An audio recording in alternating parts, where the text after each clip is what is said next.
Le noyé a repris sa dérive. « Rattrape-le » La fille a crié. Elle se penche et commence à ramer avec le bras. À quelques mètres du corps, elle se dresse toute droite dans la barque et commande au garçon de contourner le cadavre pour qu'il le hisse par l'arrière. Puis retire son chapeau, déboutonne son manteau, délace sa jupe, éclaire la blouse fine, le cou tendu, la gorge lisse et le haut des seins, claire la peau des jambes au-dessus des bas. Elle pose une bottine sur le bordé et se jette à l'eau. Un trou écumeux se forme sur l'eau noire et le fracas des éclaboussures retourne l'air. Finbar n'a même pas crié. Il exécute les ordres, contourne le cadavre à toute allure et poste la poupe dans l'axe du gilet de sauvetage. La fille a ressurgi de l'eau en hurlant et nage vers le noyé qu'elle repousse en 3 brasses dans les bras de Finbar. Elle le hausse et Finbar le tire. Bientôt, le noyé roule dans l'embarcation. La fille hurle à Finbar. « Tu vois, on l'a eu !» Sa tête est admirable. La peau nacrée, les yeux miroirs et, débarrassée de la coiffe, les cheveux mouillés lissés en arrière qui accusent brutalement l'ossature étrange de la tête, un pur oiseau nyctalope, la beauté même. Elle est surgie dans l'une des flaques lumineuses que le clair de lune a dispersées sur la mer et Finbar ne la quitte pas des yeux. Des gouttelettes ruissellent sur ce visage comme la pluie contre une fenêtre, perlent les cils, les arcades sourcilières, l'extrémité de l'arête nasale, la lèvre supérieure. Et bientôt, son rire éclate et pulvérise la grande nuit liquide. Finbar n'a jamais rien vu de plus vivant que cette tête-là. « T'es content ? On l'a eu !»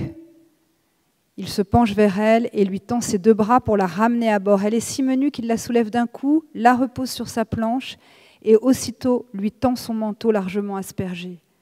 La fille suffoque et crache, le corps agité de tremblements convulsés. « Tourne-toi !» elle ordonne. Le garçon se tourne alors vers la côte noire où tremblotent les rares loupiotes de Queenstone. Il l'entend qui respire fort, il sait qu'elle se déshabille. C'est long, difficile. Les vêtements gorgés d'eau collent à la peau, les gestes percutent le cadavre déversé là n'importe comment, face contre le plancher. Torse nu, elle sort de sa valise éclaboussée une blouse sèche qu'elle enfile par la tête, revêt son manteau, enfin vide l'eau de ses bottines en les frappant durement sur le bordé de la barque. Finbar scrute au loin la grande île ténébreuse et sa vie tout entière tapie là-bas et se dit qu'il n'y voit rien, qu'il est face à une terre étrangère. Il ne reconnaît plus rien à présent, c'est un autre pays, il est parti si loin. « C'est bon, tu peux te retourner. » La fille a repris sa place dans le bateau et ses yeux ratissent à nouveau la mer en scopes latéraux inlassables. Des plaques d'un rouge sombre apparues sur son visage et dans son cou marquent sa peau comme des ecchymoses et ses lèvres sont devenues si foncées qu'on les dirait peintes à l'encre de sèche, à la manière de celle d'une actrice du muet. Elle a beau être toute rétractée dans l'ombre, une petite chevêche guettant sa proie, il sent toute sa force. Elle a dit « j'ai froid » alors que l'aube montante grisait la mer, révélant leur sillage. Une mousse langoureuse et furtive, il faut dire qu'ils allaient si lentement. Et Finbar a répondu « on rentre ». Ils n'avaient pas croisé d'autres noyés et la fatigue, plus encore que le froid, engourdissait maintenant leurs gestes. Le cadavre était étendu entre eux, couché sur le côté, les vêtements trempés de la fille servant à le caler pour éviter qu'il roule. « On continue demain ?» La fille regarde Finbar avec au visage une expression exténuée qui ne dément pas sa détermination. Elle lui fait cette demande et Finbar défait son foulard, le lui tend en murmurant « Couvre-toi mieux ». Jusqu'au rocher embusqué derrière la digue de Queenstone, il ne la lâche pas des yeux. Dans la vaste lumière verte du jour qui pointe, la fille ressemble trait pour trait à l'idée qu'il se fait de son adieu à Shogun.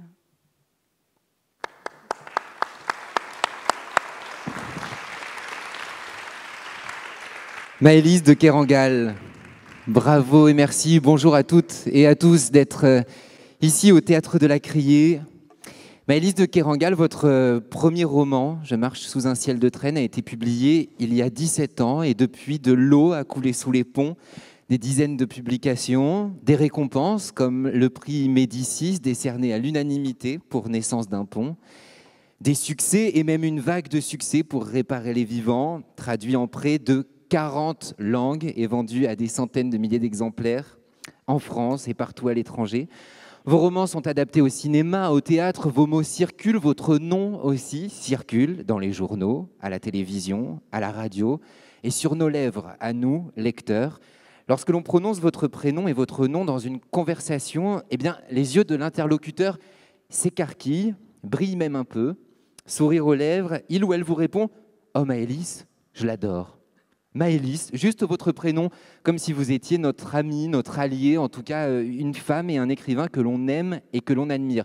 Même si l'on n'a lu qu'un seul de vos livres, même si l'on ne connaît rien de votre vie privée, Maëlys, on l'adore. Vous êtes avec nous, Maëlys, pendant 1h30 cet après-midi face au public de la Criée, et je me demandais si cet exercice-là de rentrer sur scène et d'être face à un public, ça vous plaisait?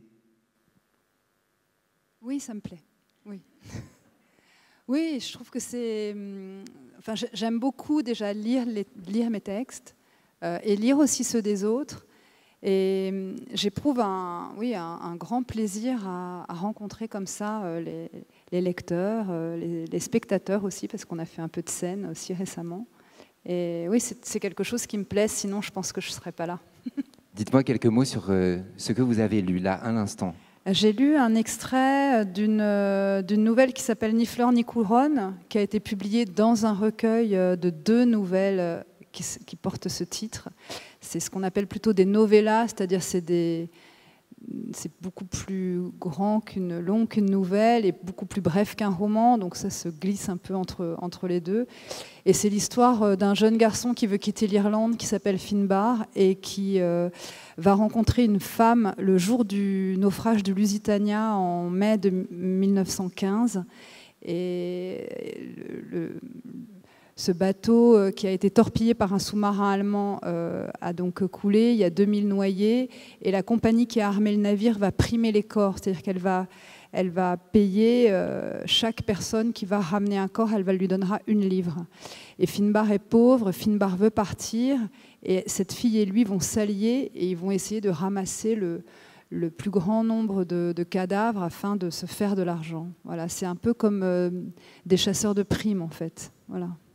Merci d'avoir débuté avec ces lectures de Ni fleur ni couronne qui a été publiée en 2006. Nous allons revenir sur votre parcours, nous allons revenir sur votre carrière, vos grands succès, des textes peut-être un peu plus confidentiels. Mais pour débuter, j'aimerais savoir, qu'est-ce qui vous a décidé à écrire? Comment ça s'est passé? Quel a été le déclic? Alors ça, c'est très sincèrement, c'est une question qu'on pose souvent, parce qu'on aime bien, et d'ailleurs je pense que tous les auteurs aimeraient bien vraiment savoir voilà, c'est quoi le déclic, à quel moment il y a cette espèce de passage à l'acte. Moi j'ai le souvenir d'avoir été plutôt une étudiante assez dispersée, alors j'étais une enfant très lectrice, etc., mais une étudiante assez dispersée et j'ai été éditrice de guides de voyage, puis éditrice pour la jeunesse. Et en fait, je pense que ce sont des métiers qui marquent, enfin, qui font empreinte dans ce que j'écris aujourd'hui. Et ce travail d'éditrice me mettait en contact de toute façon avec l'écriture et les livres. Et je me suis jamais dit que je serais écrivain.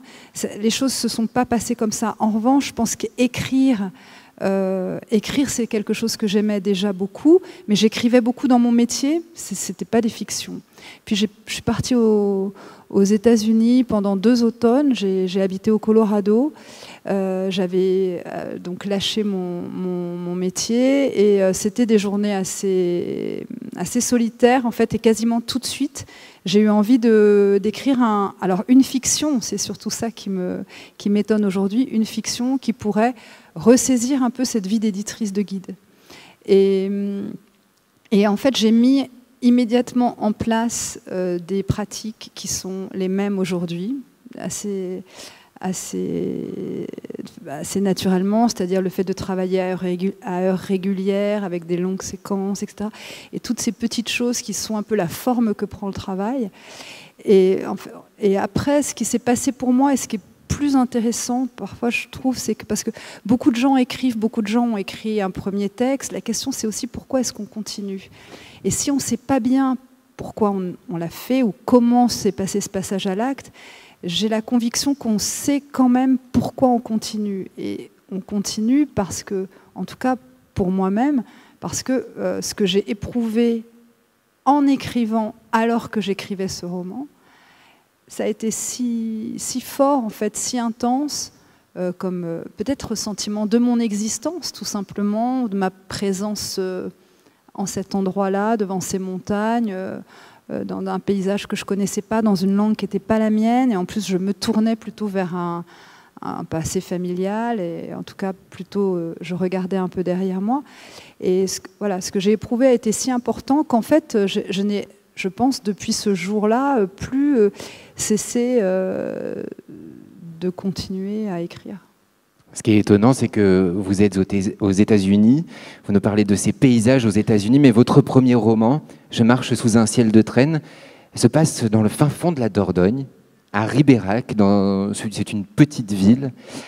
Et là, déjà, dans l'écriture de Maëlys de Kerangal, on découvre que le paysage est extrêmement important. La ville de Ribérac est extrêmement puissante, c'est un paysage qui devient même un personnage. On a sa ruelle, son café des colonnes.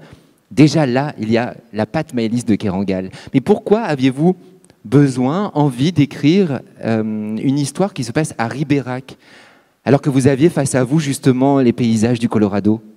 Alors ça, c'est vrai que c'est quelque chose d'assez étonnant. Je n'ai pas du tout écrit sur l'expérience que je vivais à ce moment-là, qui était l'expérience du dépaysement, en fait. Mais justement, à distance, et peut-être précisément parce que j'étais loin, parce que j'étais à distance, et aussi parce que je n'étais pas dans ma langue, et probablement que j'avais envie de l'écrire ou de la lire. Enfin, j'ai écrit un livre qui se passe dans une région qui est la région de la famille de la mère de mon père. Donc c'est une région qui est en soi un motif autobiographique. Il n'y en a pas tant que ça dans mes livres, et c'est vrai que l'autobiographie dans mon travail, elle est présente dans les lieux, en fait. C'est ces lieux qui m'incarnent.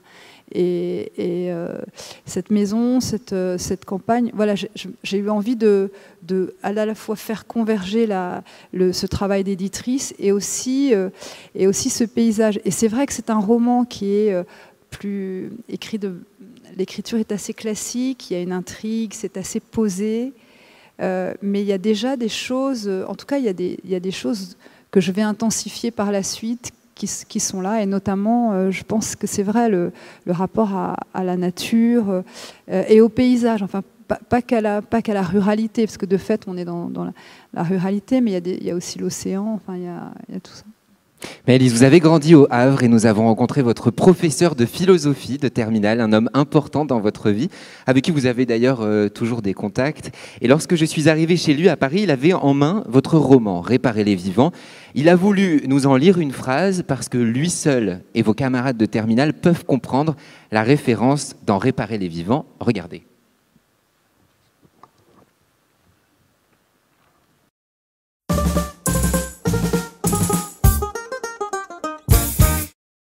Les murs nus, hormis l'affiche colorée d'une exposition de Kandinsky, Beaubourg, 1985. Alors, c'est sans importance sur le déroulement du récit, c'est effectivement quelque chose qui... Pourquoi 1985 ? Pourquoi 1985 ? Et ça m'a touché parce que effectivement, j'ai retrouvé le catalogue de cette exposition Kandinsky 1985. Nous avons été,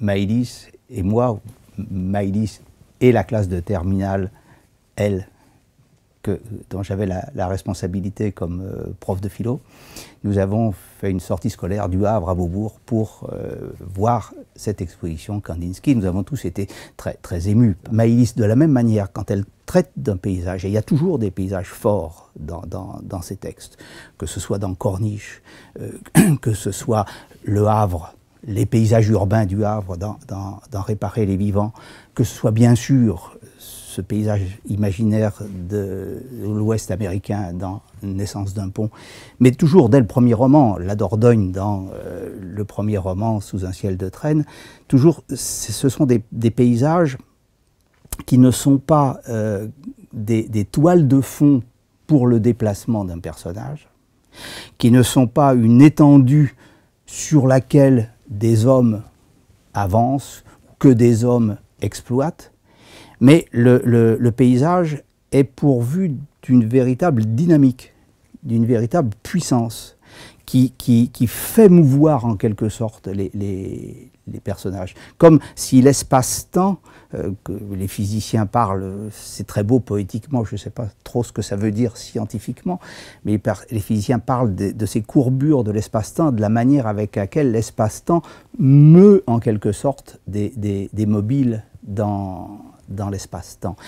Chez Maëlys, ça fait un peu ça. La force du paysage, c'est la force de la nature qui traverse les corps et qui les meut, qui les affecte, et qui expriment en même temps une part de leurs sentiments, en même temps qu'ils sont affectés par le paysage lui-même. C'est ce jeu d'aller-retour entre les humains et la nature, les humains et le paysage, qui me frappe beaucoup dans son écriture. Il y aurait beaucoup d'autres choses à dire, évidemment, mais je saisis un petit peu cette anecdote de Kandinsky, de l'exposition Kandinsky, de la référence à Kandinsky, de la manière avec laquelle Kandinsky traite du paysage et de la manière avec laquelle elle traite du paysage.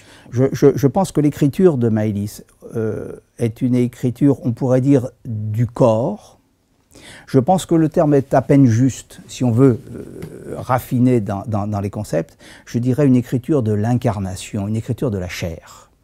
Si on fait une différence entre le corps comme organisme biologique qu'on peut démonter, qu'on peut réparer plus ou moins, et la chair comme ce qui fait relation entre l'intérieur et l'extérieur.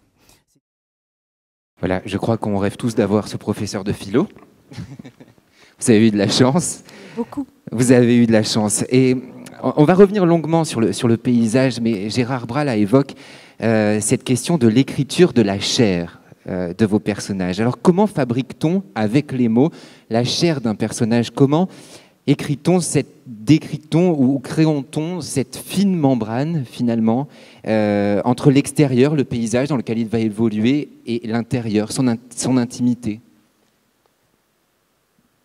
Bon, ça, c'est une question très, très forte et en fait qui est quand même au cœur de mon travail, parce que c'est aussi ça que j'essaye d'atteindre. Hein. C'est souvent un idéal pour moi que l'histoire, que les personnages soient très incarnés et que donc il y ait cette chair dont il parle. Et je pense que l'idée est alors peut-être de se placer aux confins de l'intérieur et de l'extérieur, sur la frontière. C'est vrai que dans tous mes textes, et peut-être un peu moins dans Réparer les vivants, c'est plutôt des textes où on est un peu dehors et les personnages sont saisis dans leur extériorité. Et pourtant, j'ai la conviction qu'ils sont incarnés, dans la mesure où, si vous voulez, toucher, c'est pas forcément être proche, c'est pas forcément toucher. Vous voyez, parfois assumer le lointain de l'autre, ça permet de le voir vraiment, hein, d'être un peu loin. Et au départ, donc c'est typiquement peut-être le texte, l'extrait que j'ai écrit, ce garçon et cette fille, il y a cette grande tension dans cette barque, ils veulent de l'argent, il y a le désir aussi qui monte entre eux, c'est la nuit, ils vont chercher. Et si vous voulez, pour moi, ce qui est important, c'est pas simplement de décrire les actions, mais c'est de montrer effectivement comment cette scène, elle devient un organisme en fait, comment elle se met à fonctionner comme un espèce d'organisme vivant avec sa complexion interne, son moteur interne. Et ça, je pense que c'est à la fois il faut être effectivement dehors. Moi j'avais plus de... C'était une place où je me sentais mieux voir, et j'étais assez réticente, et je le suis encore, c'est toujours quelque chose d'assez difficile pour moi de rentrer dans les psychés, c'est quelque chose que je fais assez peu. Dans Réparer les vivants, il y avait des incursions un peu dans les intériorités. Voilà, il y a une espèce de va-et-vient, mais l'écriture de la chair, c'est quand même aussi travailler avec la manne physique du monde, c'est-à-dire une taille, un poids, une vitesse. C'est vrai que cette idée que les corps parlent, c'est très important. Il y avait cette phrase de Jean-Louis Chrétien qui revenait tout le temps au moment où j'écrivais Corniche Kennedy, qui était les corps sont les porte-paroles, les gestes sont les messagers des psychés. Et je m'accrochais beaucoup à ces phrases, un peu comme à des mantras, parce que je pensais que ça permet aussi de laisser les personnages et les entités qui se mettent en place dans les fictions atteindre leur vérité, de l'atteindre en eux-mêmes, sans qu'il y ait de la fabrication. Vous voyez ? Et ça va aussi tout à fait dans le sens de ce que dit Gérard Bras. Le paysage est pourvu d'une véritable puissance qui fait mouvoir les personnages. Oui. Ça vient compléter ce que vous êtes en train de dire. Oui, alors ça c'est parce que, si vous voulez, la littérature, elle est vaste, etc. Donc il y a des... Je veux dire par là qu'il y a des personnages qui sont des personnages à idées, et ce qui va les faire mouvoir dans la fiction, c'est voilà, une idée qui va se développer. Et alors ils sont un peu hors sol. On dirait c'est un peu comme dans les romans russes, les romans Dostoïevski, comme ça. Bon, moi je suis incapable d'écrire ça. Mes personnages ne sont jamais hors sol, et même ils sont conduits par les énergies où ils se meuvent. Et après, j'ai beaucoup réfléchi à cette question-là, et je trouve que c'est-à-dire, je pense vraiment que le premier monde, celui qu'on a à faire, c'est quand même celui des sensations, et que pour moi, un personnage de fiction, il est d'abord un personnage comme dans son premier jour au premier monde, c'est-à-dire il a affaire aux mêmes choses que nous, je ne sais pas, la lumière, la nuit, plisser des yeux, avoir chaud, avoir faim, avoir soif. Et ces espèces de tensions qui le traversent, pour moi, sont ce qui va le caractériser, son poids, la vitesse de déplacement, c'est des choses très importantes. S'il va préférer justement l'ombre ou la lumière, le rapport physique au monde, pour moi, donne déjà quelque chose qui est justement très proche de la chair. Et ça, c'est vrai que c'est le premier monde qui le donne, c'est-à-dire les sensations, le rapport à la sensualité, le rapport au sens, quoi, mais au sens physique.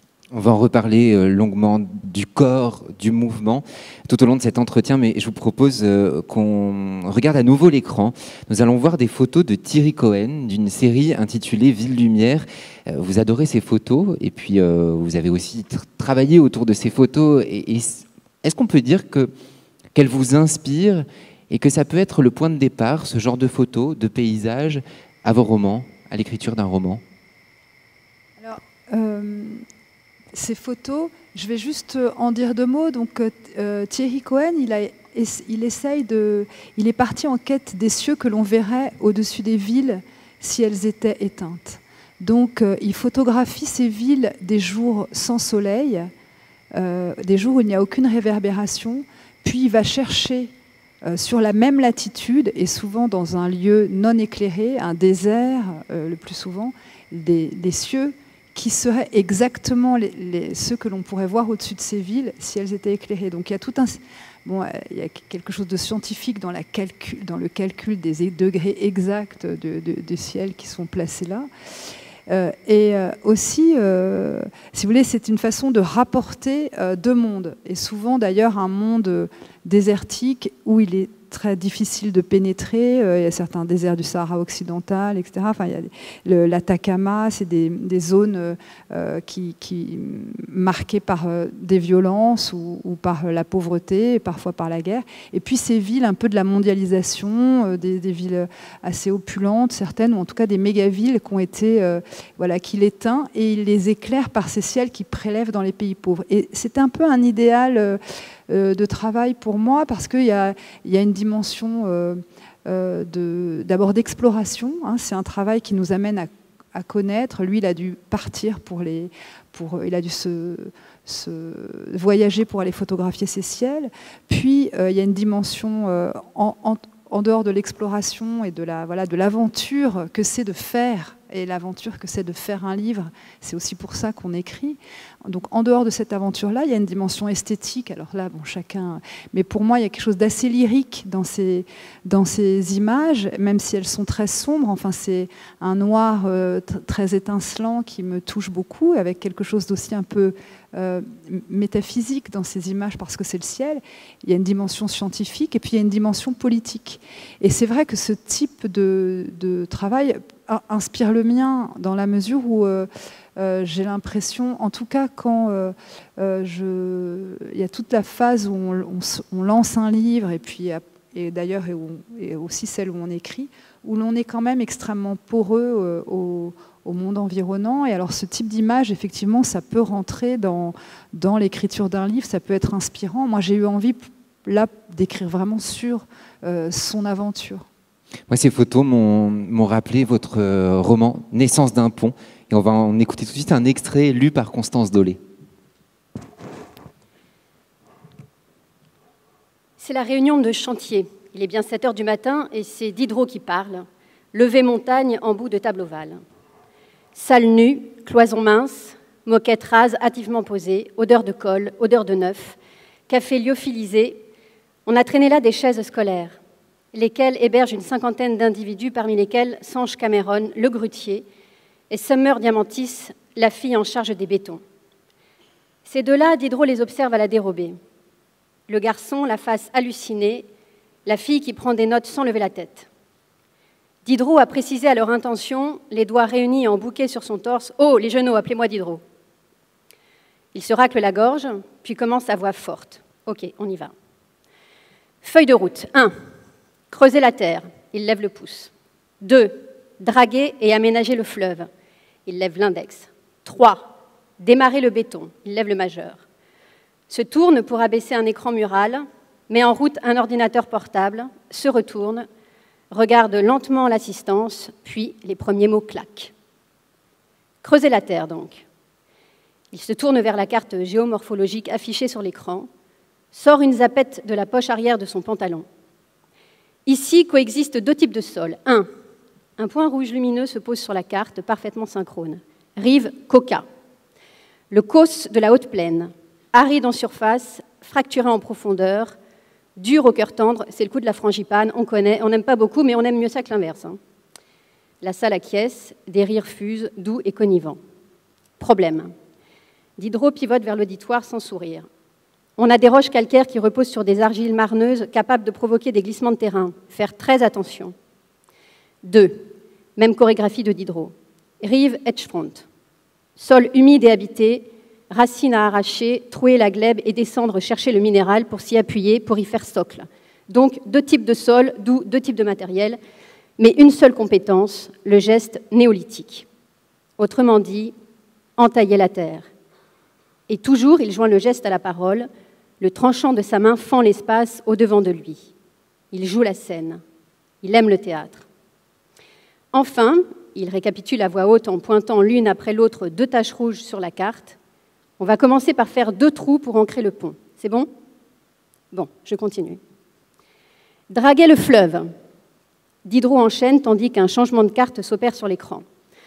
On procède comme d'habitude, on fait passer la drague, on nettoie, on désenvase, on stocke les matériaux biodégradables dans les clairières défrichées ici et là. 2 coups de zapette consécutifs dans le massif forestier.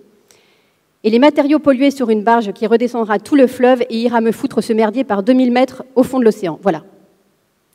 On a passé des accords avec la municipalité, il faut le faire.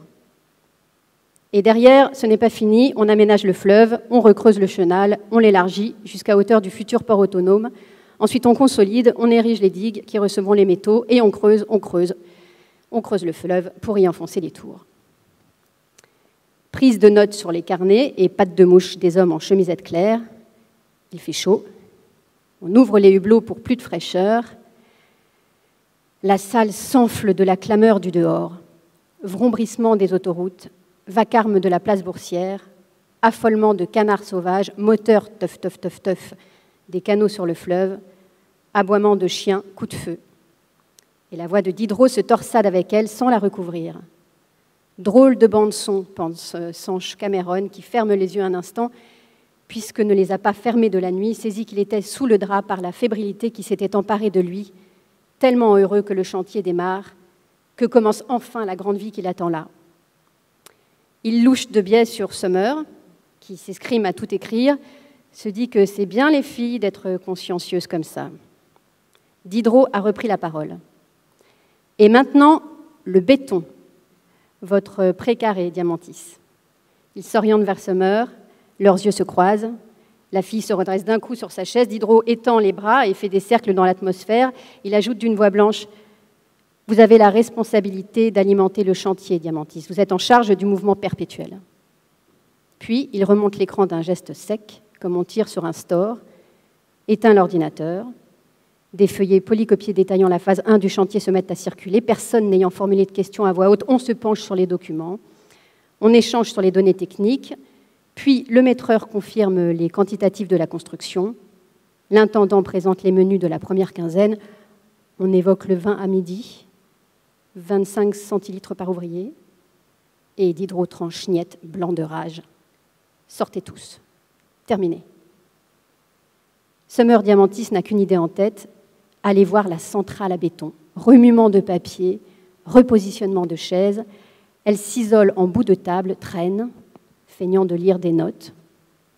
Attend que les hommes finissent de sortir et maintenant certains se retournent vers elle sur le seuil de la porte. À demain, Diamantis. Et d'attaque, hein, Diamantis.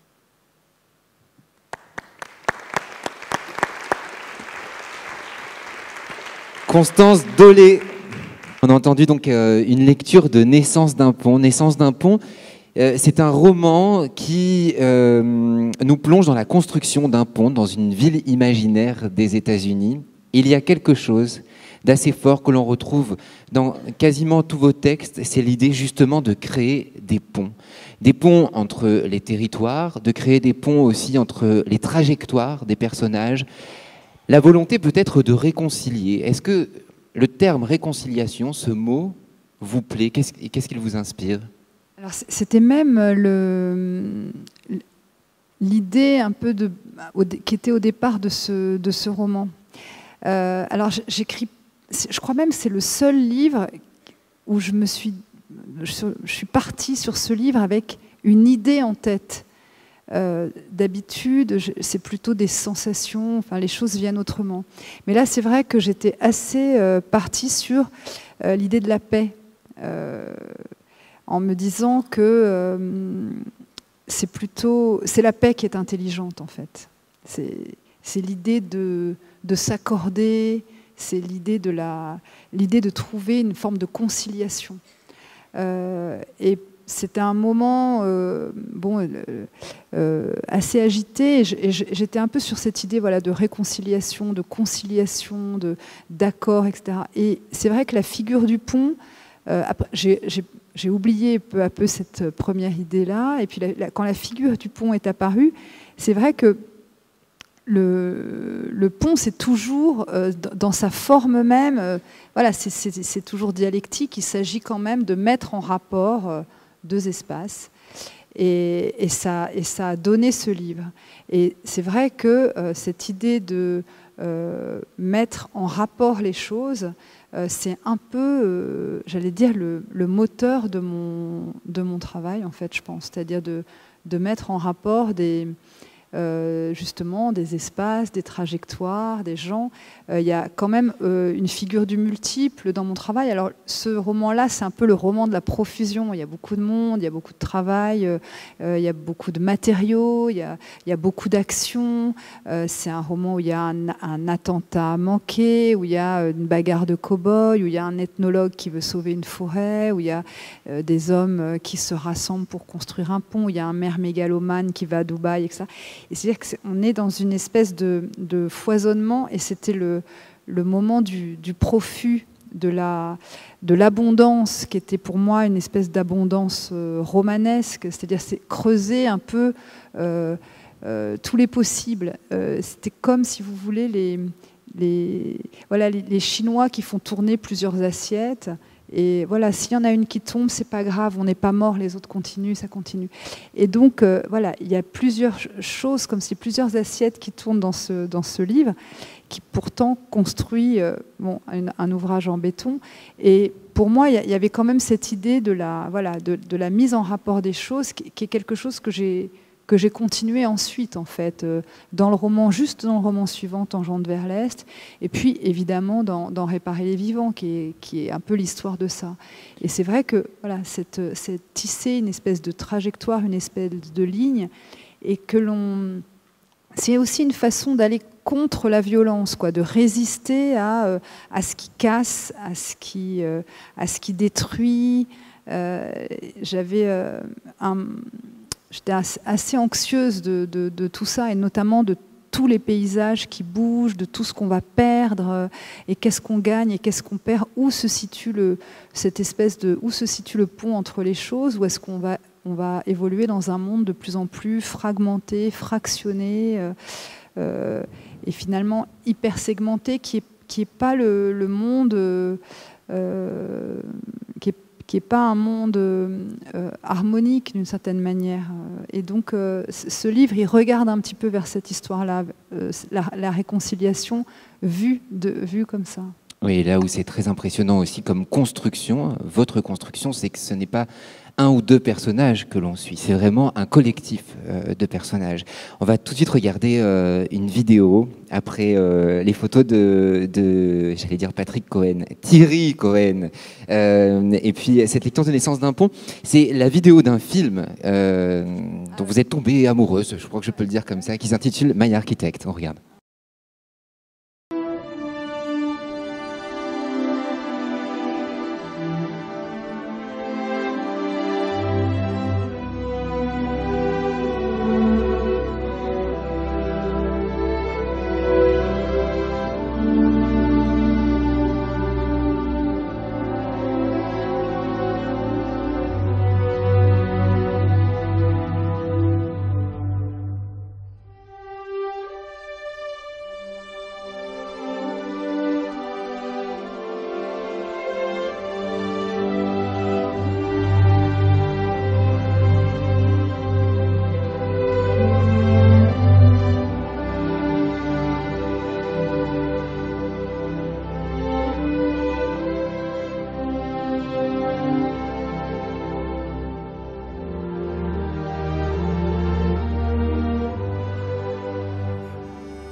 Of memories still to come. We found things to do in stormy weather. Long may you run. Voilà, c'est un film documentaire de Nathaniel Kahn qui s'intitule My Architect. Il faut savoir que je lisais un texte ce matin de vous et à propos de vous, ce qui est assez rare, dans lequel vous expliquez qu'avant d'entreprendre l'écriture d'un roman, vous faisiez une collection de textes, une collection de films, et vous aviez besoin de ça pour pouvoir démarrer. Et lorsque vous m'avez parlé de ce film, vous aviez vraiment des étoiles dans les yeux et presque même les larmes aux yeux, parce que cette scène particulièrement vous touche avec le roller. Oui, alors ce film My Architect est la quête d'un homme, Nathaniel Kahn, qui est le réalisateur du film, qui part à la découverte de son père, qui a été un des plus grands architectes américains des années 60-70, et que l'on a retrouvé mort dans la gare de Grand Central à New York, et dont les informations étaient effacées sur la carte d'identité. Donc, il interroge cette mort mystérieuse et il part finalement à la recherche de son père, dans une quête de son père. Son père, il va le découvrir, a eu d'autres femmes et d'autres enfants. Donc en fait, il va se rendre compte qu'il a toute une famille qu'il n'a jamais connue parce que son père cloisonnait sa vie. C'était un architecte assez génial, mais qui était quelqu'un qu'il voyait très peu, puisqu'il les visitait, lui et sa mère, avec parcimonie. Ils ne vivaient pas ensemble. Et ce film est absolument bouleversant, je trouve, parce que déjà, cette quête qui est une quête généalogique, qu'est-ce qu'on peut faire de plus généalogique que d'aller sur les traces de son père, enfin, et vraiment, c'est un film sur la quête de l'identité. Finalement, va prendre une toute autre forme, c'est-à-dire que ça va devenir un livre d'exploration où, suivant un peu le principe « si tu veux connaître Dieu, contemple ses œuvres », Nathanaël va aller voir les œuvres que son père a construites pour le connaître. Et donc, il va voyager, il va aller justement au Bangladesh, il va aller beaucoup aux États-Unis, etc. Et là, il est en train de... Cette scène du roller, il fait du roller parce que c'est comme s'il voulait caresser la peau de son père qu'il n'a pas connu. Et c'est un moment de proximité, c'est-à-dire qu'il veut éprouver la présence de son père. Et la manière dont il regarde ses œuvres, c'est la manière dont il va appréhender cet homme qui s'est toujours dérobé, qui était quelqu'un d'extrêmement mystérieux, d'assez secret, et de pas aimable au sens facile à aimer. C'était quelqu'un le film est traversé par un amour très intense, enfin que des histoires d'amour d'ailleurs. Mais malgré tout, c'est une figure, c'est un homme assez réticent, assez rétif à l'aspect peut-être parfois plus heureux des relations familiales et amoureuses. Et ce garçon, voilà, il part sur les traces de son père, et vraiment sur les traces, c'est-à-dire il va voir partout là où son père est intervenu dans l'espace, dans les paysages, la trace qu'il y a laissée. Et se forme au cours du film un portrait de lui. Et donc il y a une forme d'austérité peut-être que vous trouvez dans ces images, mais c'est un film absolument bouleversant et assez sentimental, mais où la quête, justement, on n'est pas dans le road movie psychologique, on est aussi dans un trajectoire d'exploration, enfin. Et c'est un film merveilleux pour ça. Et ce type de film, c'est vrai que quand je les vois, alors là, ça a duré longtemps, en fait, le sillage de ce film dans ma tête, même dans mon travail. Il est toujours assez présent, c'est-à-dire que j'ai beaucoup d'admiration pour ce type d'œuvres qui, en fait, sont très ouvertes aux autres et permettent justement à tout le monde de les ressaisir. C'est-à-dire qu'on n'est pas du tout dans quelque chose qui n'aurait concerné que les problèmes de filiation et de paternité de deux personnes, quelque chose de très resserré. C'est au contraire un motif comme ça, effectivement très resserré, assez même psychanalytique et tout, mais qui va se déployer sur plusieurs continents, dans des bâtiments, dans des choses qu'on peut appréhender de manière tangible, concrète. Et je trouve que j'ai de l'admiration pour ces types de films, enfin d'ailleurs d'œuvres qui allient vraiment un espèce de rapport à la matière comme ça très fort, mais qui n'est jamais justement que matérialiste, mais qui est toujours complètement empreint de sentiments. Enfin, quand le matérialisme devient sentimental, c'est peu une espèce d'idéal d'une certaine manière. Mais ça vous ressemble beaucoup en fait. Ça ressemble beaucoup à votre écriture aussi. Lorsque l'on voit ce héros du documentaire, le fils de Lucan, en train de faire du roller sur le bâtiment de son fils, vous y voyez la caresse du fils, quelque part, qui est en train de toucher son père. Vous auriez pu écrire ça. Oui, je l'ai vraiment vu comme ça, aussi parce que ce qui me touche, c'est que c'est l'action qui va finalement activer sa quête. Enfin, c'est vraiment l'action qui va résoudre sa question. On n'est pas dans la psyché, comme vous disiez tout à l'heure. C'est-à-dire que ce n'est pas un grand discours, et en fait, justement, ça restaure la puissance des mots. Le fait qu'on ne soit pas dans le discours un peu convenu, ça restaure la puissance des mots.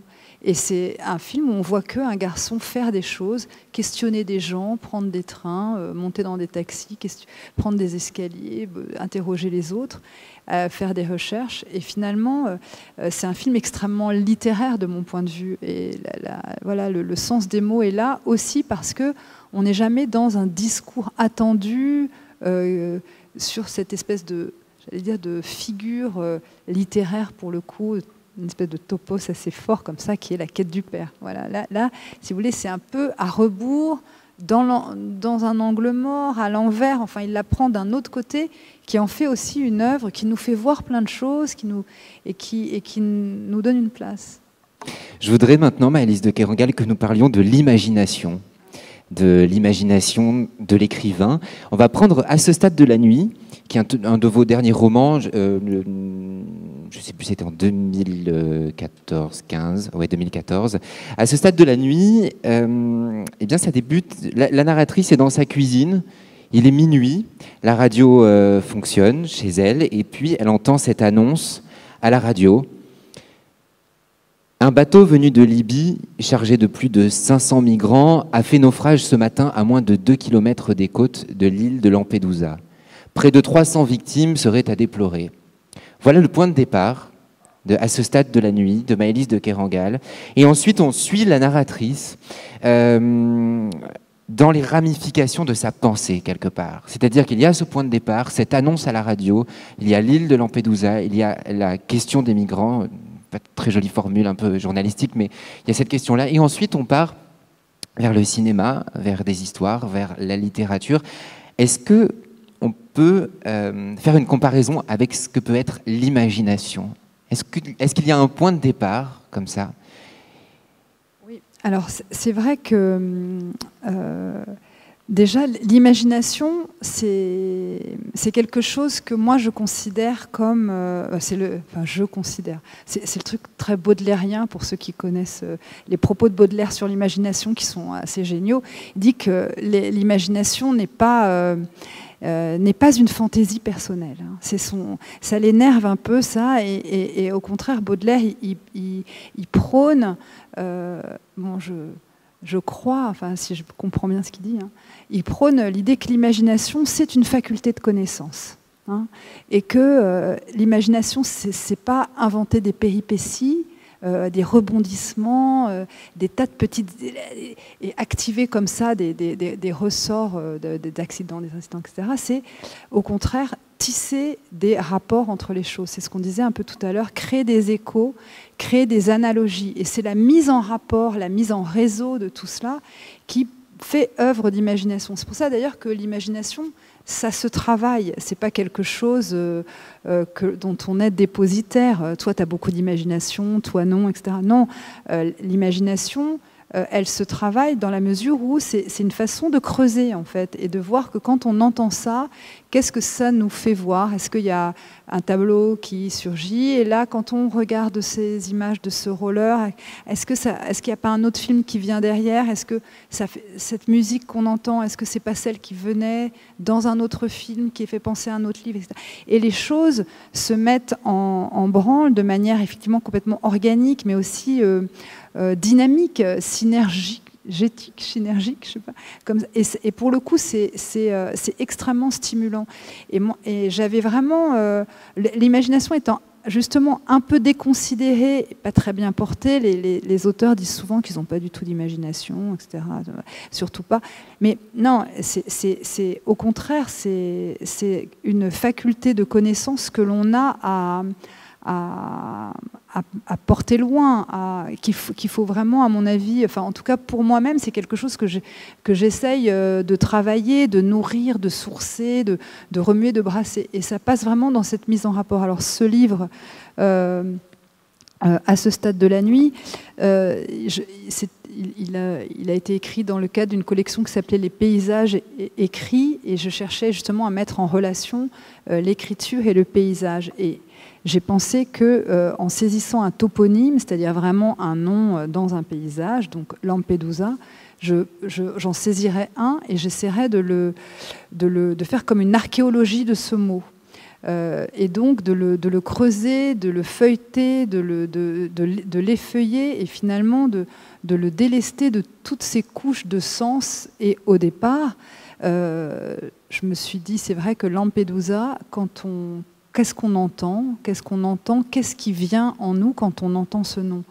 Certes, aujourd'hui, et depuis maintenant une vingtaine d'années, quiconque entend le nom de Lampedusa pense immédiatement à la tragédie et au drame des migrants justement qui font naufrage toujours à quelques encablures de l'île. Mais ça a pu évoquer autre chose avant que ces migrations se répètent de manière de plus en plus tragique.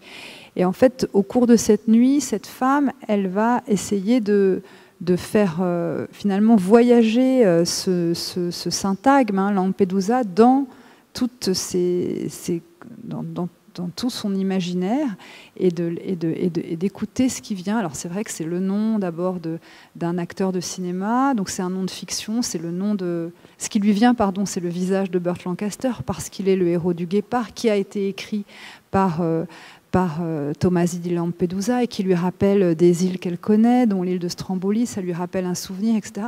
Et à la fin de la nuit, tout a été raclé, c'est-à-dire les couches de fiction qui enrobaient ce nom ont été raclées, ce qui fait que le nom Lampedusa ne peut plus apparaître que dans sa vérité et dans sa violence crue. C'est pour toujours un nom qui évoque la mort et surtout un cauchemar politique qui a lieu dans notre périmètre, c'est-à-dire qui a lieu en Europe, dans notre monde politique.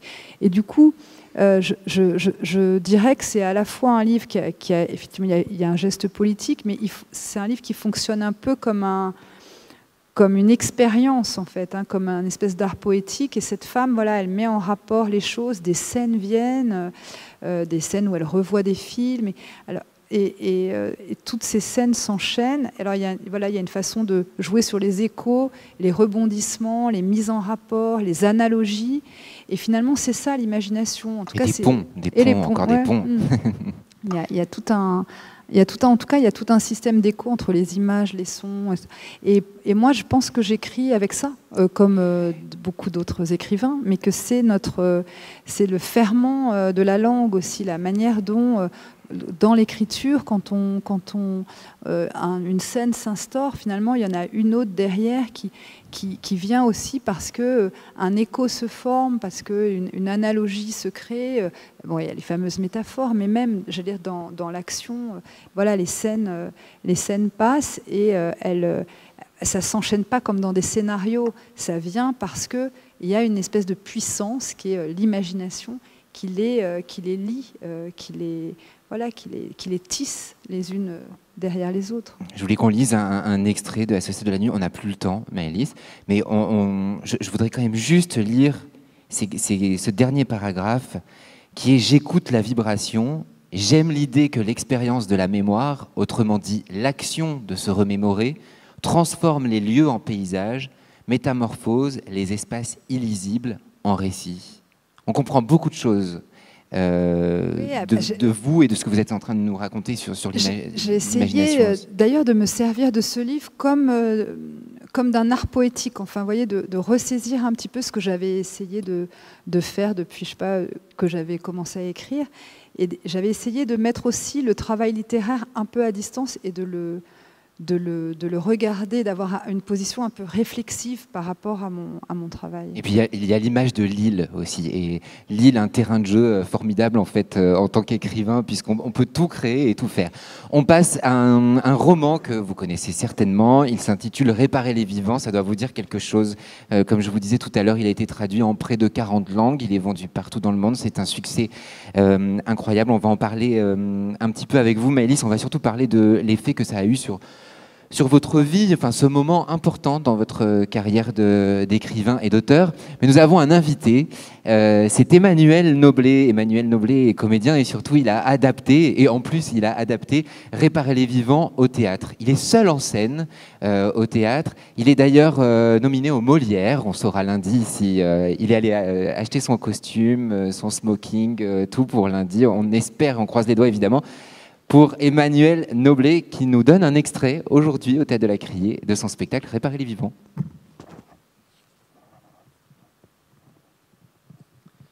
Simon Limbre flotte, il attend. L'eau est sombre, marbrée, veineuse, 9 ou 10 degrés, pas plus. Simon ne pourra jamais prendre plus de 3 ou 4 vagues, il le sait, dans 1 heure, il sera cuit. Tout fluctue autour de lui. Des pans entiers de mer et de ciel surgissent et disparaissent dans chaque remous de la surface lente et lourde. L'aube, abrasive, brûle son visage et sa peau se tend. Ses cils se durcissent comme des fils de vinyle quand soudain il la voit venir. Il la voit qui s'avance, ferme et homogène, la vague, la promesse. Et d'instinct se place pour en trouver l'entrée et s'y infiltrer. S'y glisser, comme un bandit se glisse dans un coffre pour en braquer le trésor, même cagoule, même précision millimétrée du geste. Elle est là, à 30 mètres, elle approche à vitesse constante, et brusquement, concentrant son énergie dans ses avant-bras, Simon s'élance et rame de toutes ses forces afin de prendre la vague de vitesse, justement, afin d'être pris dans sa pente. Et maintenant, c'est le take-off, phase ultra rapide, où le monde entier se concentre et se précipite. Flash temporel, où il faut inhaler fort, couper toute respiration, rassembler son corps en une seule action, lui donner l'impulsion verticale qui le dressera sur la planche, pieds bien écartés, le gauche en avant, régular, jambes fléchies et dos plat quasiment parallèle au surf, bras ouverts, stabilisant l'ensemble. Et cette seconde-là est décidément celle que Simon préfère, celle qui lui permet de ressaisir en un tout l'éclatement de son existence. Et une fois debout sur le surf, on estime en cet instant la hauteur crête à creux à plus d'1,50 m, étirer l'espace, allonger le temps jusqu'au bout de la course, épuiser l'énergie de chaque atome de mer, devenir déferlement, devenir vague.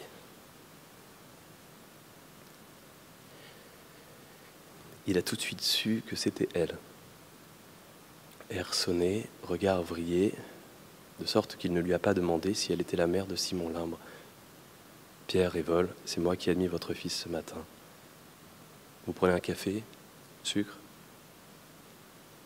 Il temporise. Elle le sait. Le temps s'égoutte, comme le café dans la cafetière, quand tout pourtant ramène à l'urgence de la situation. Et maintenant, Marianne a fermé les yeux. Elle boit, concentrée sur la brûlure liquide dans sa gorge, tant elle appréhende le premier mot de la première phrase. Cette phrase saturée de malheur qu'elle sait sur le point de se former, tout en elle recule et se défausse. Elle voudrait se tirer d'ici, courir à la porte, s'échapper direct. Elle donnerait tout ce qu'elle possède pour qu'on la rassure et qu'on lui mente. Elle est d'une lâcheté crasse, mais tient ferme. Chaque seconde qui s'ouvre est une prise de guerre. Et observant ses mains agitées, ses jambes nouées, ses paupières closes, Révol sait qu'elle a compris.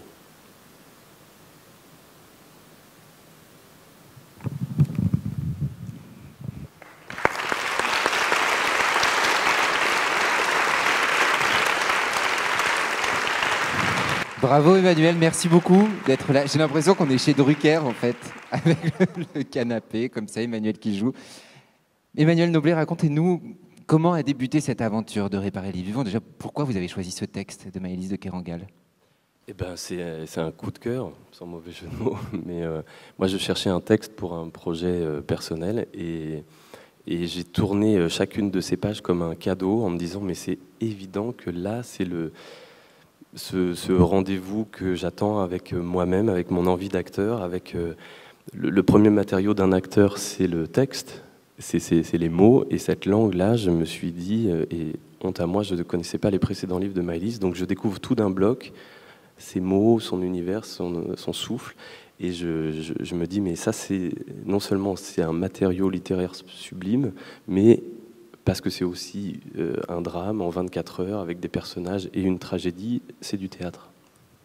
On va simplement rappeler l'histoire quand même de Réparer les vivants. Je me rends compte qu'on ne l'a pas fait juste avant de vous entendre. Vous voulez bien nous faire un petit pitch ? Eh ben, cette scène d'ouverture de surf, où on découvre un garçon, Simon, qui a 19 ans, le danger qui plane, en réalité, le guette suite à ça. Lorsqu'il rentre d'une session de surf avec ses 2 autres amis, ils ont un accident et il est emmené aux urgences et il est en état de mort encéphalique.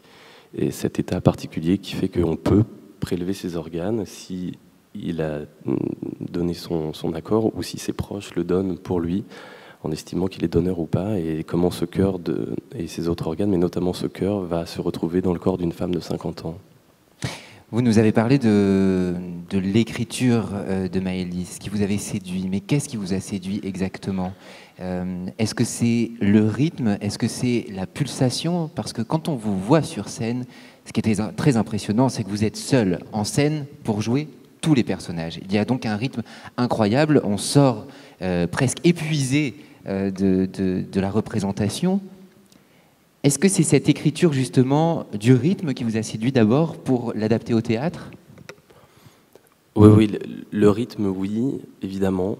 Et puis parce que le rythme, il est tenu 24 heures. Je me souviens que j'avais lu une interview de Maëlys qui disait que le roman commence par une vague, celle du surf, et qu'elle doit emmener le lecteur jusqu'au bout, jusqu'à la fin du livre. Et je me suis dit, il faut faire ça dans l'adaptation, jouer vite sans s'arrêter. Et puis le seul en scène, c'est un exercice comme ça où on a l'impression qu'on joue tous les personnages, mais c'est pas vrai, c'est le public qui imagine tout. Et il y avait la possibilité dans ce récit d'être un peu comme à l'extérieur et en même temps dedans, de dire les choses, et que le public sait très bien que le mec sur scène ne peut pas tout jouer, donc il imagine et chacun se fait son propre film. Maëlys, quelles sont vos impressions lorsque vous voyez qu'un texte comme Réparer les vivants est adapté au cinéma, puisqu'il a été adapté au cinéma, qu'il est adapté au théâtre, notamment par Emmanuel Noblet. Est-ce que vous avez l'impression que votre texte vous échappe ? Mais en fait, je ne considère pas au départ qu'il m'appartienne tant que ça à partir du moment où il est publié. Alors je dois en répondre quand même, c'est ça le paradoxe, parce que finalement, je dois en répondre de ce texte. Mais pour autant, c'est plus à moi. Et pour moi, ce que ces adaptations désignent, ce qu'elles signifient, c'est l'aptitude, justement, l'aptitude de ce texte-là à se reconvertir, à se reconfigurer dans d'autres grammaires cinématographiques, dramatiques, dans d'autres langues, dans d'autres lieux, sur des plateaux. Et en fait, c'est apprendre d'autres formes. Et en fait, ça salue finalement la vitalité d'un texte, voilà, la capacité qu'il a à se reconfigurer, à reprendre vie ailleurs sous une autre forme. Et c'est en ce sens-là surtout que je regarde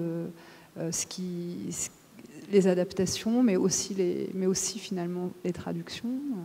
Et je trouve que voilà, il est toujours un peu question d'un déplacement. Emmanuel, il adapte, il propose un découpage sur 1h15, 1h30, donc il adapte à 15-20% du texte. Donc voilà, ce qu'il va proposer, c'est sa lecture, c'est la manière dont lui il a subjectivé le texte et ce qu'il a envie d'en manifester. peut-être que vous auriez, voyez, vu les choses autrement. Il y a une autre adaptation avec le découpage pour la scène qui est assez différent, de Sylvain Maurice au Cédène de Sartrouville. Et voilà. Et en fait, voilà, pour moi, c'est la souplesse d'une œuvre, c'est aussi sa capacité à circuler, à se déplacer, à habiter un peu le monde dans lequel on vit, et pas à rester figé. Moi, j'ai pas un rapport de propriétaire, de rentière avec mon texte, au sens où voilà, je suis pas dessus à le garder.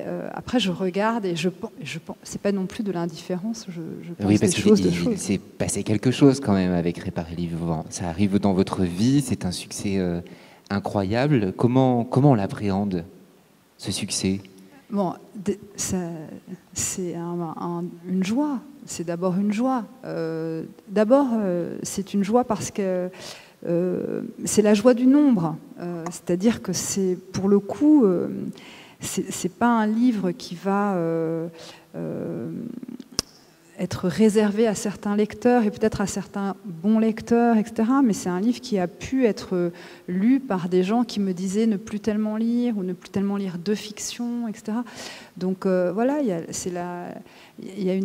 ça dit quelque chose aussi, évidemment, peut-être de l'aspect assez universel du sujet, justement, qui met en relation une famille, un enfant mort, le corps médical, enfin, vous voyez, une trajectoire comme ça, le cœur humain. Enfin, on a tous un corps déjà, des représentations de la mort. Enfin, c'est des choses qui nous étions assez communes. Et dans ce ferment commun, il y a quelque chose de singulier qui est cette histoire-là. Mais de fait, ce ferment commun, il a pu être appréhendé par chacun. Je dis pas qu'il faut que ça parle à tout le monde.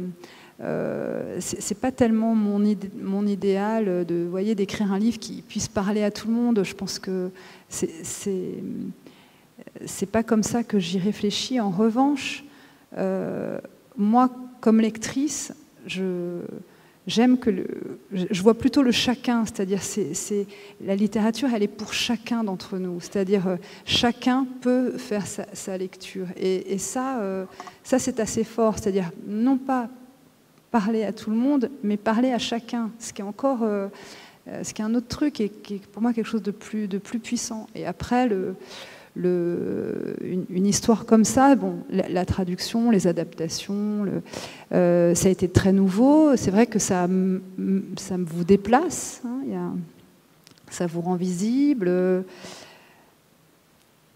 Les choses, voilà, ça peut vous bouleverser. L'idée étant de rester au travail. Moi, j'ai eu vraiment envie d'accompagner ce livre. Je l'ai beaucoup fait. Ça a été, c'était assez intéressant et je l'ai fait pour me connaître, en fait. Enfin, en tout cas, pour connaître ce que j'avais écrit. Parce que quand il a été publié, ce que je pouvais en dire ne ressemblait plus du tout à ce que je pourrais en dire aujourd'hui. Vous voyez, la parole que j'avais sur ce texte, elle a elle-même complètement migré, quoi. Tout s'est déplacé, je ne vois plus les mêmes choses, les majeurs ne sont pas placés au même endroit. Et je me dis, mais c'est vrai, il y a aussi ça, etc. Ou alors, mais ça, je l'ai un peu inventé, ça c'est pas tellement, j'ai quelque chose que j'ai beaucoup poutré dans la perception que j'avais de ce livre.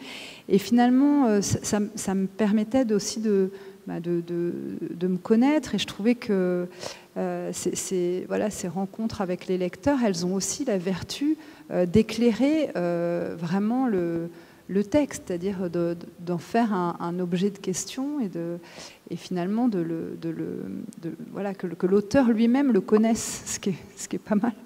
Il y a un autre de vos romans qui a été adapté au cinéma. C'est Corniche Kennedy. L'action se déroule à Marseille, sur la corniche, où des ados plongent. Je vais reprendre vos mots. C'est un roman dédié à l'adolescence. C'est son plateau. Je veux qu'on la voie et qu'on l'entende, qu'elle envahisse tout le livre, qu'il devienne son lieu.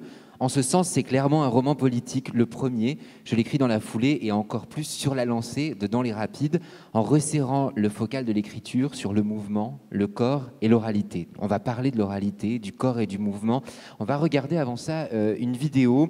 Une adaptation a été faite donc au cinéma par Dominique Cabrera. Dominique Cabrera a choisi ses comédiens, ses acteurs pour le film sur la corniche, des jeunes des quartiers nord qui étaient en train de plonger. Ensuite, elle a pris contact avec eux et elle les a filmés, elle les a fait travailler. On va voir une séance de travail qu'elle a effectuée pour ce film. Et juste avant, on va voir les impressions d'une jeune lycéenne qui a lu Corniche Kennedy dans le cadre des ateliers que le festival organise tout au long de l'année. Elle nous donne ses impressions à propos de Corniche Kennedy. Attention.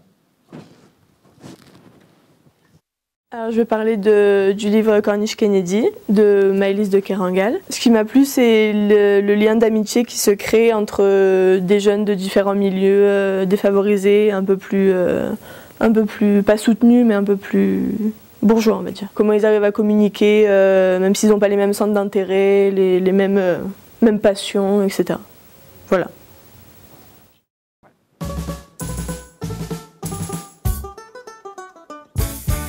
Mais alors, dans la manière dont il parle, en fait, qu'est-ce que vous en pensez? On peut revenir là-dessus, hein? Ouais. Vas-y, oui, dis-moi. Ça déchire, on n'emploie pas trop.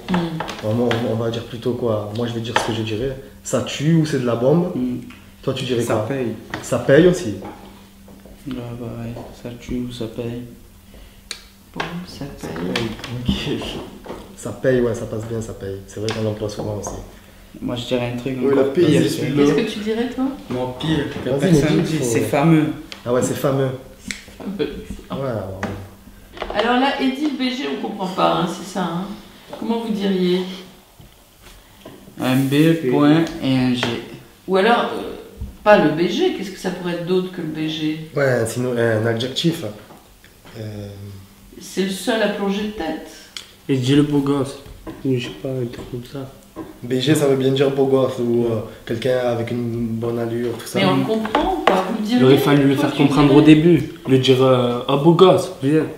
Toi, tu vois dirais, Edith, Non, beau gosse. non. Personne te dit Kamel le BG. Si, mais ça m'est déjà arrivé. Kamel BG ou Kamel Beauzieux. Beauzieux. Ouais.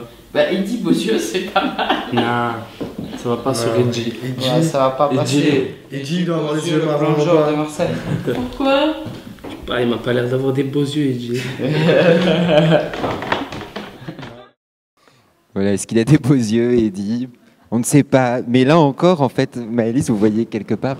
Enfin, j'emploie ces termes, mais votre texte vous échappait. Et finalement, Dominique Cabrera prend votre texte Corniche Kennedy, décide de l'adapter en film, et ensuite, elle travaille avec ces jeunes qui encore vont remanier vos mots. Oui, alors ils ont raison. Hein. Déjà, moi j'écris le livre en 2007, il est publié en septembre 2008 et elle tourne presque 7 ou 8 ans plus tard, donc la langue elle bouge. Et je trouve que c'est important parce qu'en fait ce qu'ils sont en train de régler là, c'est justement c'est toute l'oralité du film. Et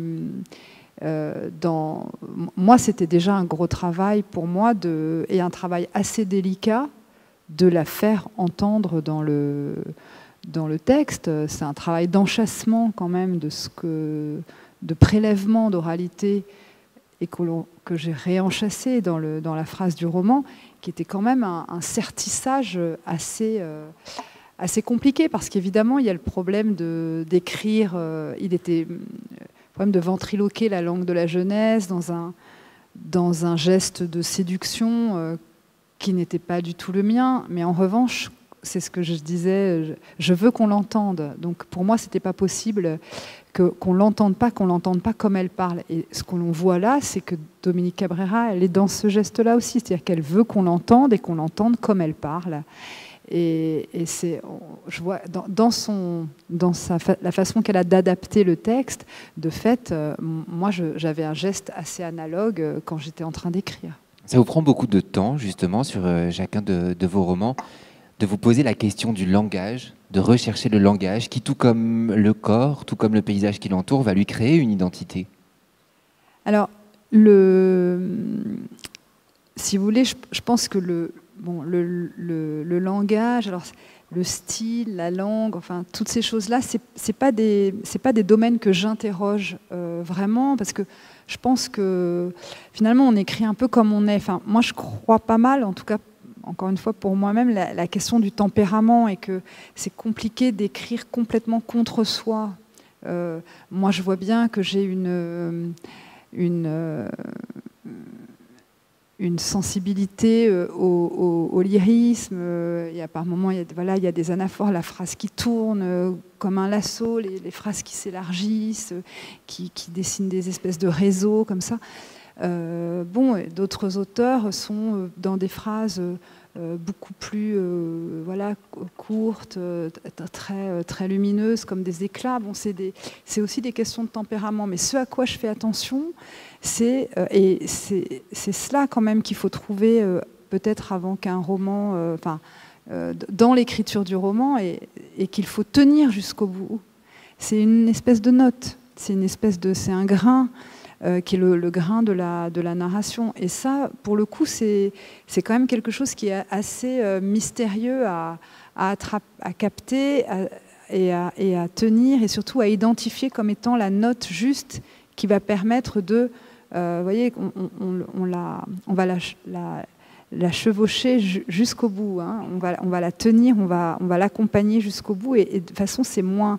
l'écriture qui l'accompagne que elle qui sous-tend tout le texte. Hein. C'est plutôt, sans cette note, c'est un peu impossible d'écrire un roman. Hein. Parfois, c'est comme, j'imagine le la, les gens qui donnent le la. Voilà, pour moi, c'est ça. Et la question de la vitesse aussi, la question du rythme, de la cadence, de la vitesse, parce que pour le coup, si la langue elle-même, c'est compliqué de l'interroger quand c'est la sienne, en revanche, on peut être davantage conscient sur la question de la vitesse, c'est-à-dire les moments où on veut accélérer, le ralenti, dans la mesure où, en plus, où moi je pense que le roman c'est quand même un jeu de vitesse en fait. Un roman c'est un moteur à plusieurs vitesses. Il faut que il faut que justement cette vitesse du texte elle épouse la narration. Alors ça me convient de le dire parce que moi j'écris quand même des romans d'action. Hein, pour moi, en tout cas, la façon dont je me représente mon travail, c'est que c'est quand même des livres très actifs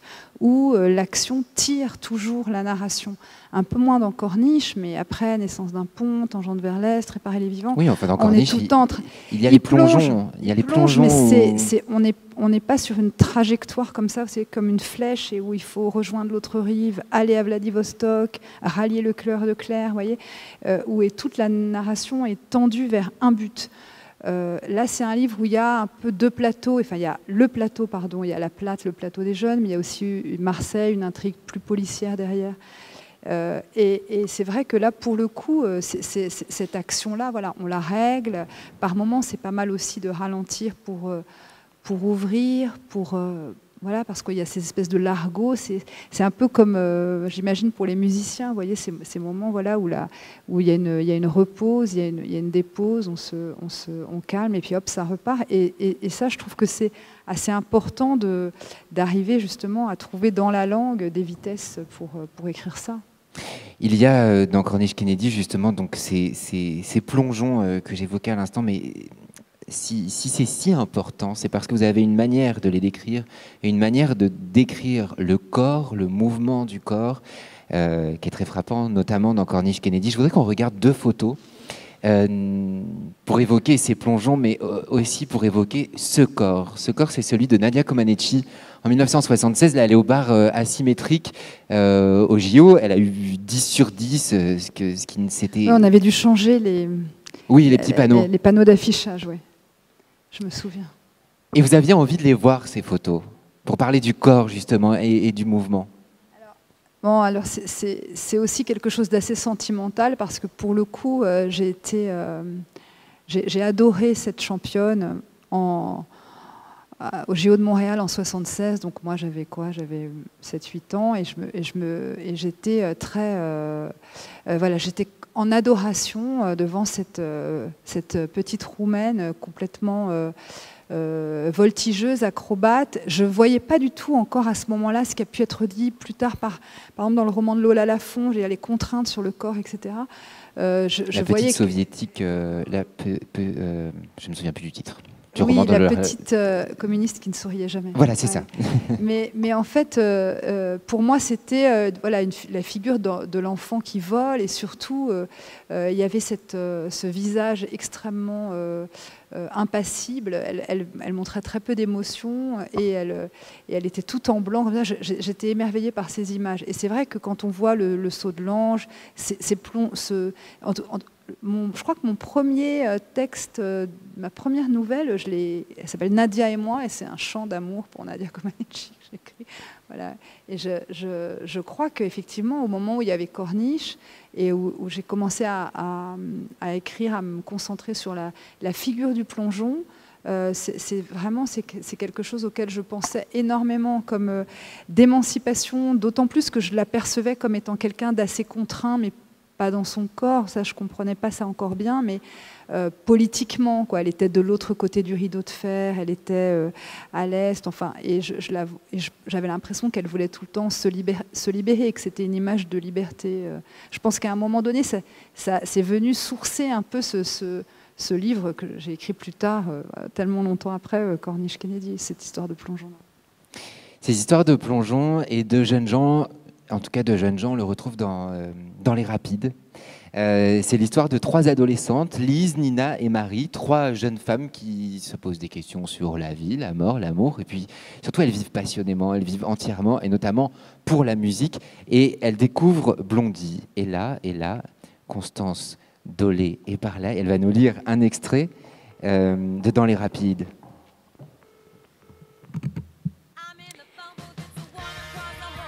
Chaque jour devrait débouler comme un disque de Blondie, comme un des premiers morceaux de Parallel Lines.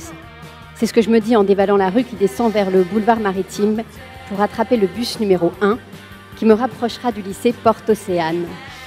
Chaque aube devrait sonner comme ça, simple, claire, ouverte, tendue comme un arc pour se ruer à toute vitesse vers le dehors, battre comme un cœur s'emballant pour la première fois, le pouls dans l'artère, le galop du poulain échappé, un concentré d'adrénaline et d'énergie pure. Les feuilles mortes froufroutent sous mes chaussures, octobre brou de noix, lardé de bronze.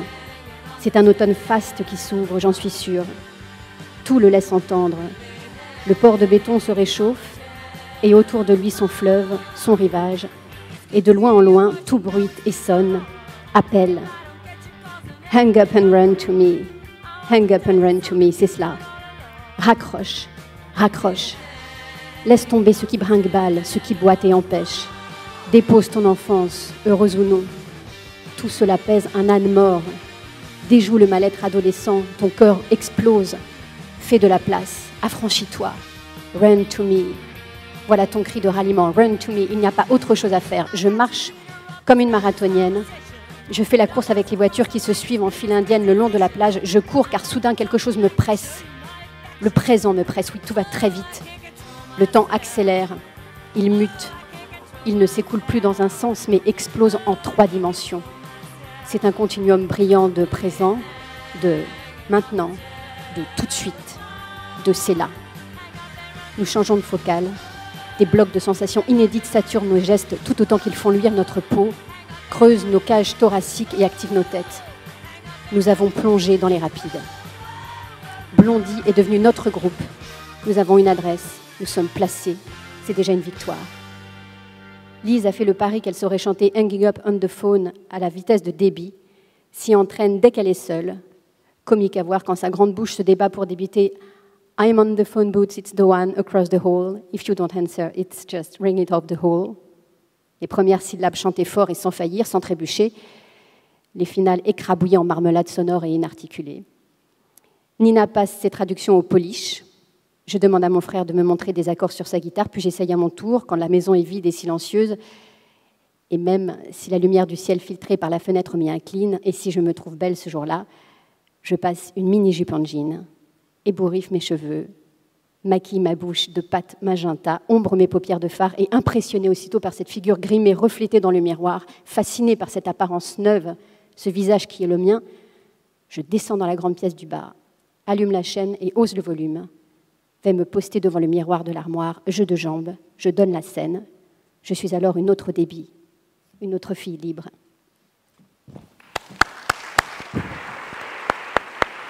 Merci Constance Dolé. Alors ce qui est formidable dans ce livre, dans les rapides, c'est qu'en plus à chaque chapitre, enfin, pour chaque chapitre, nous avons la référence.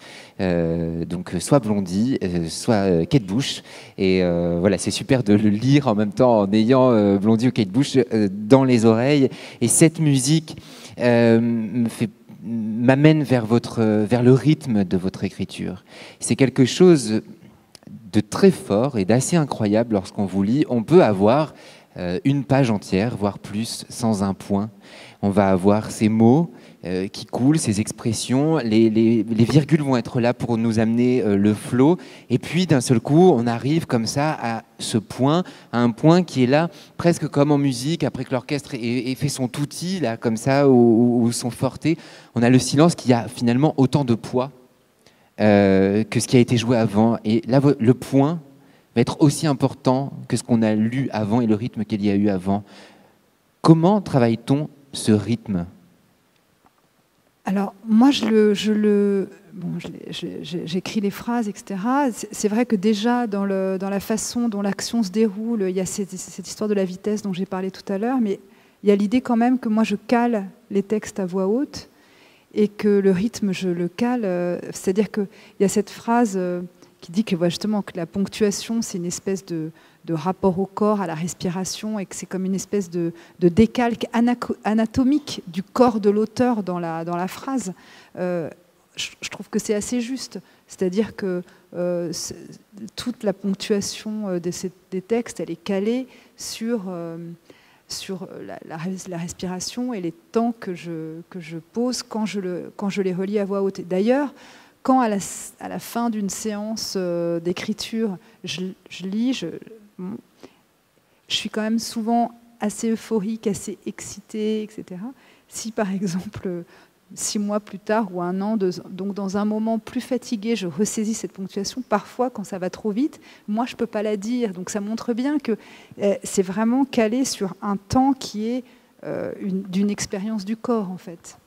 Vous avez besoin de lire à voix haute pour entendre la mélodie et le rythme. Et on a contacté quelqu'un qui est un de vos amis, qui est quelqu'un avec qui vous avez travaillé et qui parle très bien justement de votre voix, de votre chant, si je puis dire. Il s'appelle Cascadeur, il est auteur, compositeur, interprète. Et voici le message qu'il a pour vous.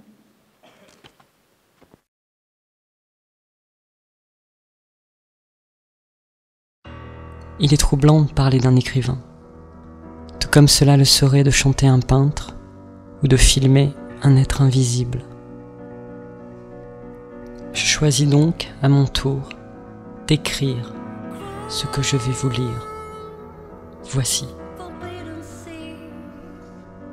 Lorsqu'il m'a été donné la chance de pouvoir collaborer avec Maëlys, en montant une lecture musicale autour de son récit dans les rapides, puis une seconde autour de l'idée de sous-marin, je ne savais pas à quoi m'attendre. Comment faire en sorte qu'un auteur se lise comme on lit dans ses pensées, dans un exercice assez cinématographique d'autodoublage. Nous aurions à entendre les voix de l'écrivain. Est-ce que sa voix extérieure serait fidèle à sa voix intérieure?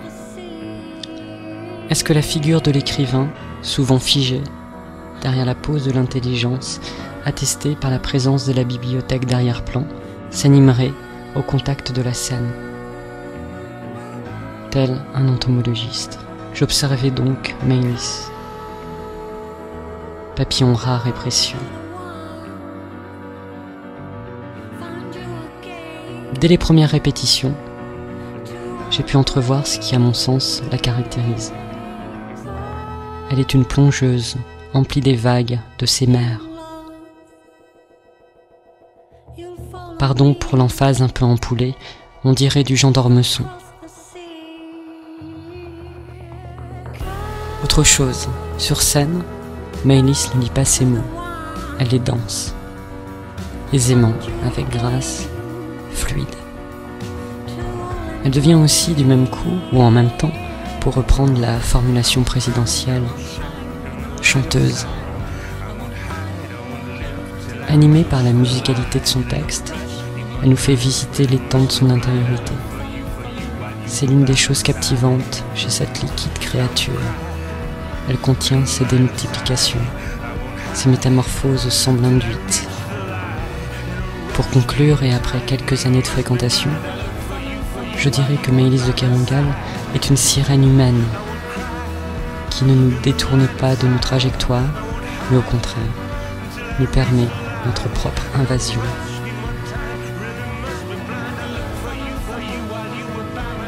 Heureux qui comme Maëlys. Mais j'en atteste, elle est composée d'espaces maritimes. Lorsqu'on peut poser la tête et donc l'oreille sur son épaule, on entend la mer et ses profondeurs.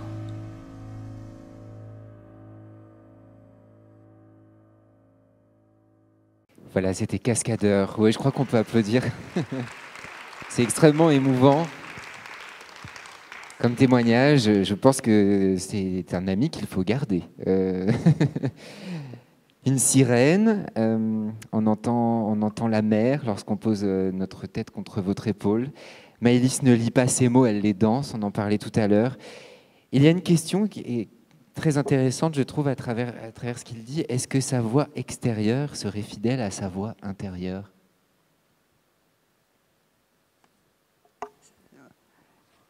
Je conçois mal qu'elle puisse être qu'elle pourrait être différente. En fait, c'est comme quand on pose la question, est-ce que vos livres, où est-ce que vous êtes dans vos livres, dans quel personnage vous résorbe. Je pense qu'on est forcément dans ces livres. On y est. Enfin, l'auteur, son tempérament, sa sensibilité, son histoire, sa vie quotidienne. Elle est dans les livres, elle est là au sens où, justement, moi, j'ai le sentiment d'être, même si je n'ai pas un travail qui creuse une veine autobiographique, hormis Le Havre, hormis c'est un travail qui est quand même, que je conçois comme un autoportrait de livre en livre. J'ai l'impression de dire, voilà, quelle personne je suis, et j'ai l'impression que mes livres parlent de moi et m'incarnent énormément. Et donc, je crois que cette voix extérieure qui pourrait être celle justement qui est dans ces livres ne peut pas être différente de moi. Je trouve que ce serait trop compliqué de ne pas être dans mes livres, en fait. Voilà, c'est ça que je veux dire. Je vois pas comment ça pourrait être possible. Maëlys de Kerangal et Cascadeur, on fait plusieurs choses ensemble. Vous pouvez retrouver sur Internet notamment des vidéos où on vous voit. Moi, j'ai l'impression effectivement que vous dansez vos mots, mais aussi parfois de voir une rockeuse sur scène avec Cascadeur derrière.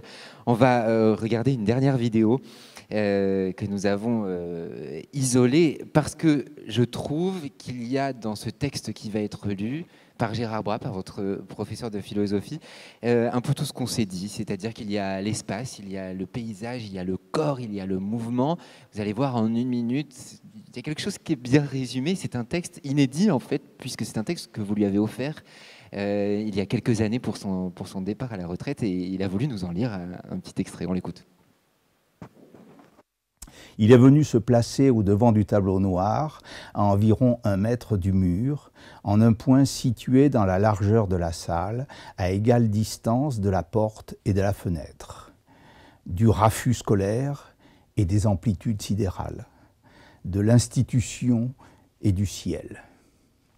Il est debout, immobile, jambes parallèles, pieds disjoints et pointe légèrement orientée vers l'extérieur, épaules déjetées en arrière, torse très ouvert, mains à la taille, pouces dans le dos et doigts obliquants sur le devant dans les plis de laine, vers les poches du pantalon, coudes cassés en angle droit de chaque côté du buste et droit, absolument d'aplomb, comme vertébré jusqu'au cerveau.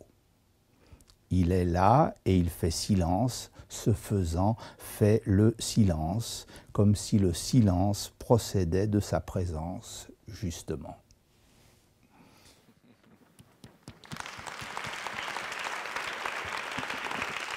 C'est incroyable parce que je lui ai donné ce texte et il ne m'en a jamais rien dit. C'est vrai. Donc je le vois là le lire. Et je suis sidérée parce que bon, les vidéos d'Alex, etc., je ne les connaissais pas non plus, enfin de cascadeurs, etc., je ne les connaissais pas. Mais on avait pu... Il m'avait dit, bon, tu verras, je serai avec toi au beau jour, etc. Mais ça, c'est quand même incroyable parce que je lui avais écrit un texte pour lui, voilà, quand il a arrêté d'enseigner. Et jamais il ne m'a rien dit. C'est un être extrêmement pudique et assez secret. Et je trouve ça incroyable qu'il le lise. Voilà. Et on a coupé en plus un petit peu parce qu'il avait envie de tout nous lire. Et ce qui est extrêmement frappant et émouvant quand on est allé chez lui, vous lui parlez de Maëlys de Kerangal et je sais pas, il y a quelque chose d'assez magique dans ses yeux qui se passe. Et il était très ému de pouvoir parler de vous. Un grand merci Maëlys de Kerangal qu'on peut applaudir. Un grand merci d'être venu à Marseille pour les beaux jours. Est-ce que Constance, Dolé et Emmanuel sont là? Venez faire un petit coucou au public. Merci à toute l'équipe technique, à l'organisation évidemment du festival Oh les beaux jours. Merci tout spécial à Manu qui était là-haut à la technique, mais merci à tous les techniciens évidemment, à nos deux comédiens Constance Dolé et Emmanuel Noblet d'être venus. On vous retrouve, allez les voir sur scène, on vous retrouve dans le cadre de ce festival autour du projet Bus 72. C'est samedi à 18h30 ici au Théâtre de la Criée dans le Petit Théâtre. Demain à cette heure-ci, vous retrouvez à 14h30 Daniel Pénac pour un grand entretien ici qui sera présenté par Vincent Josse de France Inter. J'avais d'autres merci encore. Merci à vous. Merci d'être venus si nombreux et bonne journée.